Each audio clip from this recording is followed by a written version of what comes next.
ये आज के ये वीडियो रेगुलर कैंडिडेट्स के लिए है, क्योंकि रेगुलर कैंडिडेट्स बहुत ज्यादा कंफ्यूज्ड है कि ये जो डेट शीट निकल कर आई है, जो 25 अगस्त से एग्जाम स्टार्ट हो गए, ये किन के लिए है, कौन कौन इस एग्जाम के लिए एलिजिबल है। तो ये आप लोगों के लिए जानना बहुत ज्यादा जरूरी है। क्या है आपकी एग्जामिनेशन की फीस, क्या होगा उसका प्रॉपर शेड्यूल, कैसे आपको एप्लीकेशन फॉर्म फिल करना है, तो ये सब कुछ मैं आपको इस वीडियो में बताने वाली हूँ। तो hi trainees, welcome back to our channel brainy trainee. My name is Sandeep Kaur. तो मैं आपको आज इस वीडियो में यही बताना चाहती हूँ कि सीबीएसई की तरफ से एक नहीं, दो नहीं, बल्कि तीन सर्कुलर्स जारी किए गए हैं।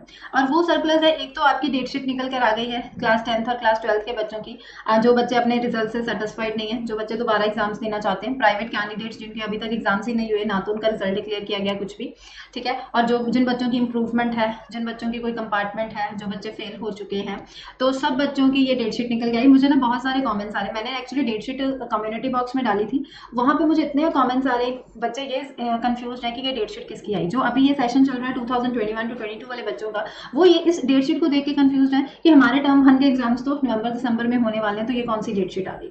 तो ये डेट शीट बच्चा आप लोगों के लिए नहीं है, आपके टर्म 1 के एग्जाम्स नवंबर दिसंबर में ही होंगे, उसके लिए डेट शीट अभी आएगी, वो उसके लिए टाइम है अभी। ये डेट शीट कंपार्टमेंट वाले बच्चों के लिए है, प्राइवेट कैंडिडेट्स वाले बच्चों के लिए, जिनका लास्ट ईयर का सेशन था, जिनका सेशन 2021 में कंप्लीट होना था, जिनके एग्जाम्स कैंसिल हो चुके थे और जिनका रिजल्ट इंटरनल असेसमेंट के बिहाफ पे निकाला गया था रेगुलर स्टूडेंट्स का, और जो बच्चे अपने रिजल्ट से सेटिस्फाइड नहीं थे और वो दोबारा से अब एग्जाम्स देना चाहते हैं, ये डेट शीट उनके लिए निकाली गई है। तो यहाँ पे डेट शीट साफ साफ मेंशन आप देख सकते हो कि अगर हम क्लास 10th के बच्चों की बात करें तो क्लास 10th की डेट शीट है ये, ठीक है। सो यहाँ पे देखो लिखा है compartment examination class 10th date sheet. यहाँ सेंटर में ये सारे सब्जेक्ट कोड्स लिखे हैं, यहाँ पे डेट्स लिखी हैं, साथ में डे भी लिखा है, साथ में टाइमिंग भी लिखी है कि कितने तो कितने टाइम होगा, और यहाँ पे इस साइड पे सब्जेक्ट्स लिखे हैं। तो आप इस चीज को ध्यान से देख लीजिए। 12th क्लास के 25 अगस्त से स्टार्ट एग्जाम्स हो जाएंगे, ठीक है। और ये लास्ट एंड कब चलेंगे, टू 8 सितंबर तक, मतलब कि 10th क्लास के 25 अगस्त से 8 सितंबर तक एग्जाम्स चलेंगे। तो यहाँ पे आप खुद डेट शीट दे सकते हैं। मैं क्या करूंगी कि इसका पीडीएफ का लिंक आपको डिस्क्रिप्शन बॉक्स में दे दूंगी, जहां से आप पीडीएफ को ओपन करके डाउनलोड कर सकते हो। ये क्लास 10th वाले बच्चों की डेट शीट है, नीचे कुछ इंस्ट्रक्शंस भी लिखी गई है, साथ में आप इंस्ट्रक्शंस भी पढ़ सकते हो यहाँ पे, ठीक है। और साथ में ही ये क्लास 12th की डेट शीट है, तो आप यहाँ पे, तो ये क्लास 12th की डेट शीट है, यहाँ पे ऊपर मैं आपको दिखा देती हूँ, यहाँ पे लिखा हुआ है this is class 12th date sheet, ठीक है। ये भी 25 अगस्त से ही एग्जाम स्टार्ट होंगे, और ये एग्जाम्स कब तक चलेंगे, अगर हम लास्ट डेट इसकी देखें तो इसकी लास्ट डेट है 15 सितंबर। तो ये एग्जाम्स आपके 15 सितंबर तक चलेंगे। नीचे कुछ इंस्ट्रक्शंस लिखी हैं, इसका भी पीडीएफ का लिंक आपको डिस्क्रिप्शन बॉक्स में मिल जाएगा। तो मैं यहाँ पे डेट शीट तो आपको नहीं बताने वाली, आप डेट शीट खुद से देख सकते हो, ठीक है। अब मेन हम बात किस पे करने वाले हैं, इस सर्कुलर पे। ये सर्कुलर निकला है रेगुलर कैंडिडेट्स के लिए, एक प्राइवेट कैंडिडेट्स के लिए भी सर्कुलर निकल चुका है, उसके लिए फिर नेक्स्ट वीडियो बनाऊंगी, ठीक है। ये आज के ये वीडियो रेगुलर कैंडिडेट्स के लिए है, क्योंकि रेगुलर कैंडिडेट्स बहुत ज्यादा कंफ्यूज्ड है कि ये जो डेट शीट निकल कर आई है, जो 25 अगस्त से एग्जाम स्टार्ट हो गए, ये किन के लिए है, कौन कौन इस एग्जाम के लिए एलिजिबल है। तो ये आप लोगों के लिए जानना बहुत ज्यादा जरूरी है। क्या है आपकी एग्जामिनेशन की फीस, क्या होगा उसका प्रॉपर शेड्यूल, कैसे आपको एप्लीकेशन फॉर्म फिल करना है, तो ये सब कुछ मैं आपको इस वीडियो में बताने वाली हूँ। तो वीडियो को अंत तक जरूर देखना, स्किप बिल्कुल मत करना।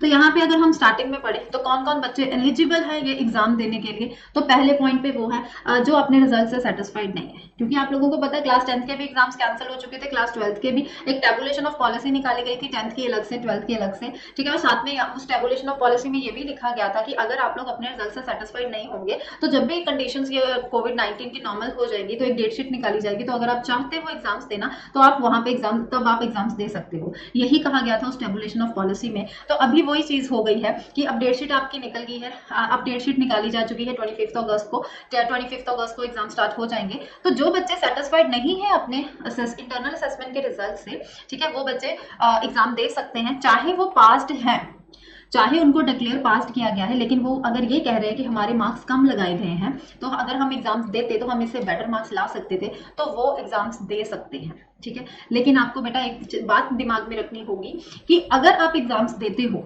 ठीक है, मान लो कि इंटरनल असेसमेंट में आपके 57 मार्क्स लगाए गए किसी एक सब्जेक्ट में, लेकिन जब आप एग्जाम ये देते हो तो आपके 57 से कम होके 52 या 50 या 40 की लाइन में आ जाते हैं, तो आप ये सोचिए कि आपके यही मार्क्स कंसीडर किए जाएंगे, ये मार्क्स कंसीडर फिर बाद में नहीं किए जाएंगे, इस चीज को याद रखना, ठीक है। उसके बाद जिन बच्चों की कंपार्टमेंट आई है, मतलब कि जो 1 या 2 सब्जेक्ट्स में रह गए हैं, उनके मार्क्स अच्छे नहीं आए उसमें, ठीक है, उनका कंपार्टमेंट डिक्लेयर किया गया है। क्लास 10th के बच्चे हो चाहे आप क्लास 12th के हो, वो भी ये एग्जाम्स दे सकते हैं। और जिन बच्चों को मतलब टेबुलेशन ऑफ पॉलिसी के बिहाफ पे उनका रिजल्ट नहीं निकाला गया, ठीक है, वो भी बच्चे एज इम्प्रूवमेंट कैटेगरी में आते हैं, तो उनको भी एग्जाम्स देने की अनुमति है, वो भी दे सकते हैं। लास्ट ऑप्शन है 6 सब्जेक्ट केसेस। इसका मतलब है कि जो रेगुलर कैंडिडेट, अब रेगुलर कैंडिडेट्स वो होते हैं जो स्कूल से एग्जाम देते हैं। जैसे आप लोगों ने स्कूल्स में एडमिशन लिया, आप वहां से उनके भी हाफ पे एग्जाम्स देते हो, है ना, तो वो आप सभी रेगुलर कैंडिडेट्स हो। लेकिन जिस बच्चे ने किसी स्कूल में एडमिशन नहीं लिया, वो प्राइवेट कैंडिडेट आता है। तो यहाँ पे क्या है, टोटल 6 सब्जेक्ट्स है, ठीक है।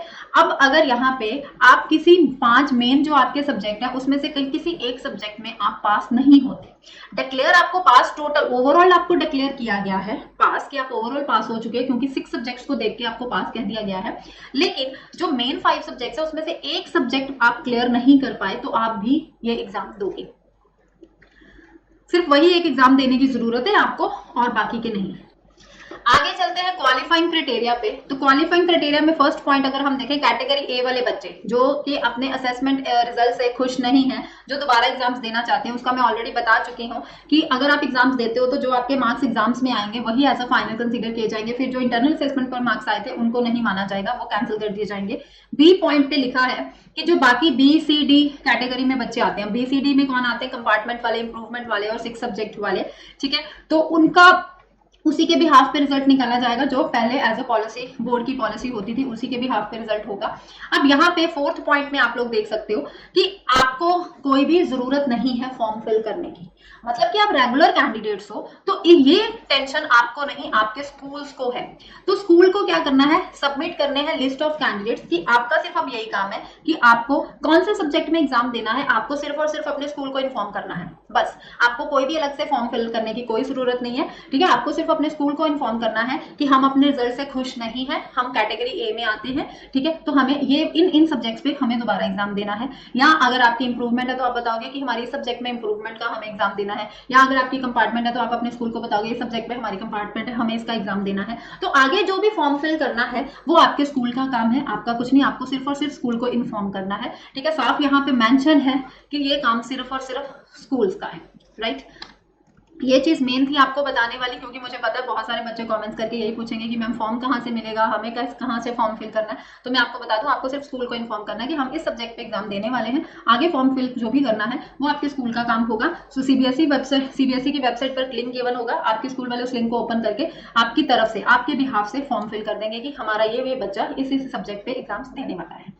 तो आगे एनेक्स्चर 1 2 3 पढ़ते हैं, क्योंकि आगे इन पॉइंट्स में कुछ नहीं है बताने वाला। तो सबसे पहले हम लोग चलते हैं एनेक्स्चर 1 पे।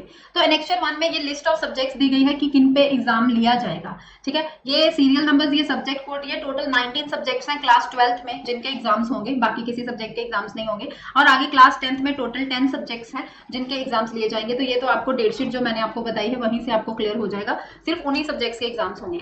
आगे एनेक्स्चर 2 में क्या है कि फी के बारे में बताया है, फी और आपका शेड्यूल क्या है। अब आपके स्कूल्स को 15 डेट से पहले या 15 डेट तक, मतलब 11 से 15 डेट लास्ट है आपके स्कूल को जो सीबीएसई को फॉर्म फिल करने हैं आपकी तरफ से, ठीक है। तो आपको भी क्या करना है कि कोशिश कीजिए आप 15 क्या, अगर आपका मन है कि एग्जाम देना है, अगर आप कंपार्टमेंट है आपकी तो आपको पता है देना ही पड़ेगा, अगर आपकी इंप्रूवमेंट है तो भी आपको पता है देना ही पड़ेगा, अगर 6 सब्जेक्ट वाले तो भी वो कंपलसरी है, आपको देना ही पड़ेगा। लेकिन अगर आप सेटिस्फाइड नहीं हो अपने रिजल्ट से, ठीक है, तो अगर आपका मन बन चुका है कि हमें एग्जाम देने हैं तो आप देरी मत लगाओ। आज 11 डेट तो ऑलरेडी एक दिन तो निकल गया, साथ में ही कल फटाफट से ये आप अपने स्कूल को इन्फॉर्म कर दो कि हम एग्जाम देने वाले हैं, ताकि संडे तक आपके स्कूल्स आपके बिहाफ पे फॉर्म से सबमिट, ताकि आपके बिहाफ पे वो फॉर्म सबमिट कर सके, ठीक है। अब फीस, किसी की भी कोई फीस नहीं होगी, आप देख सकते हो, चाहे कैटेगरी ए के, बी के, सी के, डी के कोई भी बच्चा है, किसी की कोई भी फीस नहीं लगेगी। अब आप लोग एग्जाम्स फ्री ऑफ कॉस्ट दे सकते हैं क्योंकि फीस आप ऑलरेडी पहले सबमिट कर चुके थे।